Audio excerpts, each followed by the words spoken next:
दोस्तों, जंग में ख़तरे चाहे कितने भी क्यों ना आए, कुर्बानियाँ कितनी भी क्यों ना जाएं, हम तब तक अपने कदम पीछे नहीं खींचने वाले जब तक अपने फ़लस्तीनी भाइयों के लिए, मस्जिद अल अक्सा के लिए और पूरी उम्मत के लिए फ़तह हासिल नहीं कर लेते। ये मेरा नहीं बल्कि ख़ुद Hezbollah chief Sayyed Hassan Nasrallah का कहना है, जहां कल हिजबुल्लाह द्वारा 340 से ज़्यादा रॉकेटों की बारिश इजराइल के ऊपर की गई और ये बारिश इजरायली शहरों के साथ साथ की गई, मौसाद के हेडक्वार्टर पर ये बारिश की गई, खासतौर पर इजरायली सैनिकों के सबसे महत्वपूर्ण बेस पर और उस शहर के ऊपर जहां हाई लेवल के इजरायली बड़े बड़े अधिकारी ठहरते हैं, जिसकी तस्वीर, जिसकी झलकियां कल हिजबुल्लाह ने साफ तौर पर दुनिया के सामने दिखा दी कि आप 150 मारोगे तो हम 350 मिसाइलें जो हैं आपके ऊपर दागने का काम करेंगे। जो जंग के बीच में बड़ी खबर सामने आ रही है और जंग से जुड़ी हर एक अपडेट हासिल करने के लिए पल पल न्यूज़ लाइव को सब्सक्राइब कीजिए, बेल आइकॉन दबाइए ताकि हर एक वीडियो की नोटिफिकेशन आप लोगों के साथ साझा की जा सके। और देश के मुद्दे पर बने रहने के लिए पल पल न्यूज़ को सब्सक्राइब कीजिए ताकि हर एक वीडियो की अपडेट आप लोगों के साथ साझा की जा सके। जहां सैयद हसन नसरुल्लाह का कल के हमले के बाद बड़ा बयान तो सामने आया है, पर वहीं अभी कुछ देर पहले भी, तकरीबन 1 से 1.5 घंटे पहले भी ड्रोन जो है दागने का काम इजरायली शहर के ऊपर किया गया है। पहले इस वीडियो पर नजर डालिए।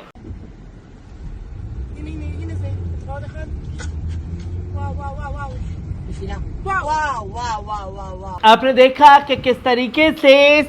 गिरता हुआ ड्रोन जो है इजरायली शहर के ऊपर दिखाई दे रहा है, जो कि ये बता रहा है कि आयरन डोम पूरी तरीके से फेल हो चुका है। और जब कल बड़ी संख्या में हिजबुल्लाह द्वारा पलटवार किया गया है तो नतीजे और तस्वीर इजराइल के अंदर से ये देखने को मिली कि लोग अपना शहर, अपना देश छोड़ करके भागने के लिए मजबूर हुए हैं। और एक वीडियो इजराइल के बेन गिविर एयरपोर्ट से सामने आया है, पहले इस पर नजर डालिए।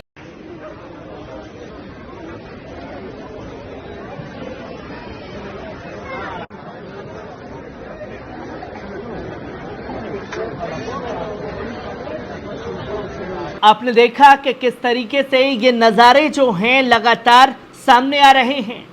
एक तरफ वो इजराइल है और वो इजरायली लोग हैं जिसके पास उम्दा टेक्नोलॉजी है, जिसके साथ पूरी दुनिया की ताकतें खड़ी हुई हैं। एक तरफ वो मजलूम फ़लस्तीनी हैं जिनके साथ कोई भी नहीं खड़ा हुआ, अपने दम पर अपनी लड़ाई को लड़ रहे हैं। दूसरी तरफ लेबनान है जिसके लोगों के साथ कोई नहीं खड़ा हुआ, पर अपने दम पर अपनी लड़ाई को लड़ रहे हैं, पर फिर भी अपनी जगह छोड़ करके जाने के लिए मजबूर नहीं है। उल्टा ऐलान कर रहे हैं कि नेतन्याहू से कहो कि जितनी बड़ी ताकतें हैं, जितनी बड़ी फोर्सेस है और जितने खतरनाक बम हैं वो गिरा दे, पर फिर भी हम अपनी जगह छोड़ करके नहीं जाने वाले।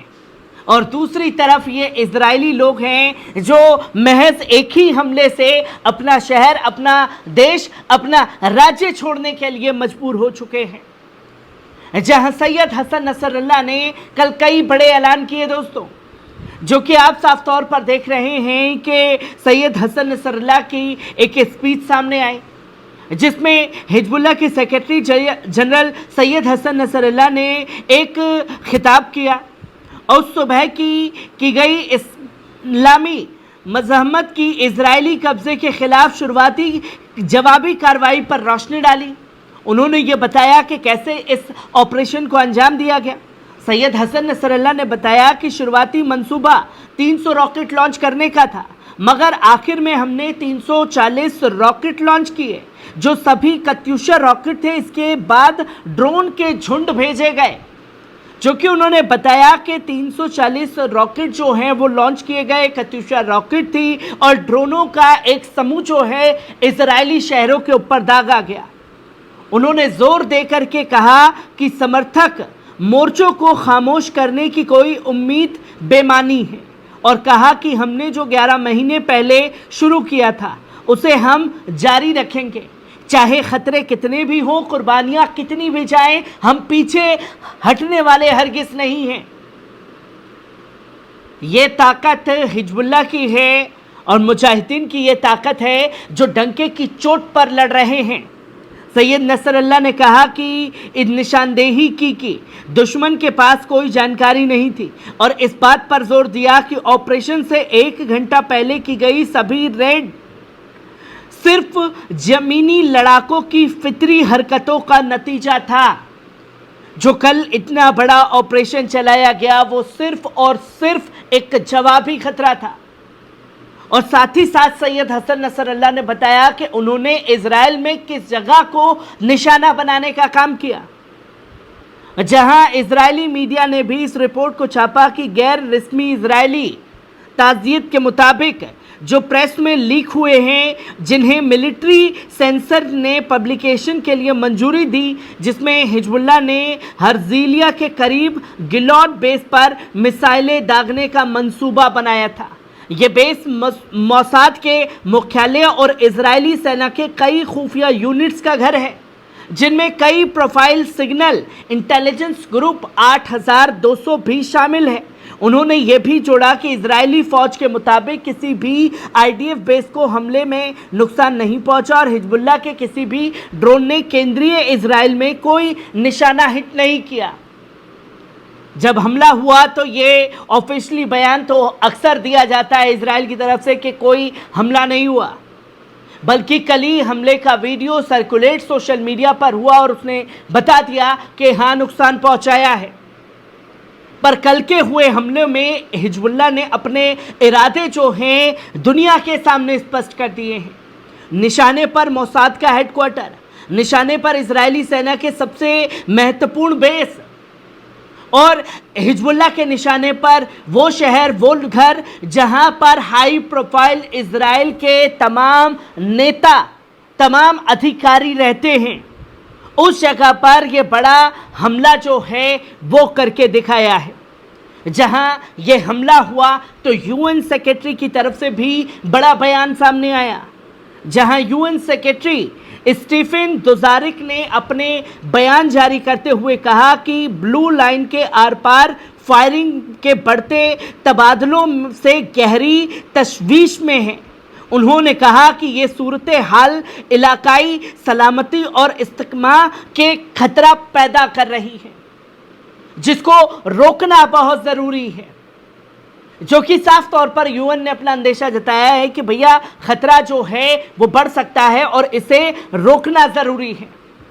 पर यहीं इजराइल के अधिकारी इजरायली हुकूमत के खिलाफ तनकीद भी कर रहे हैं, ख़ासतौर पर सुबह के जवाबी हमले के बाद जो लेबनान के इस्लामी हिजबुल्लाह की जानिब से किया गया था। और ये हमला हिजबुल्लाह के सीनियर कमांडर फवाद शुक्र की हत्या के जवाब में था, जहां इजरायली हुकूमत को अंदरूनी इख्तलाफात का सामना करना पड़ रहा है, ख़ासतौर पर जब हिजबुल्लाह ने अपने इंतकाम के पहले मरहले में रॉकेटों और ड्रोन के झुंड को लॉन्च किया है। इजरायली चैनल 12 के मुताबिक वजीर आजम बेंजामिन नेतन्याहू की क़ियादत वाली लिकुड पार्टी में भी अंदरूनी इख्तलाफात का सामना करना पड़ रहा है। मतलब एक ही हमले से इजरायली सेना में फूट पड़ गई है और एक ही हमले से इजराइल की जो मिनिस्ट्री है उसमें बड़े लेवल पर इख्तलाफात शुरू हो गए हैं और हिजबुल्लाह ने अपने इरादे बता दिए हैं कि वो हर हाल में अपना इंतकाम लेकर रहेगा।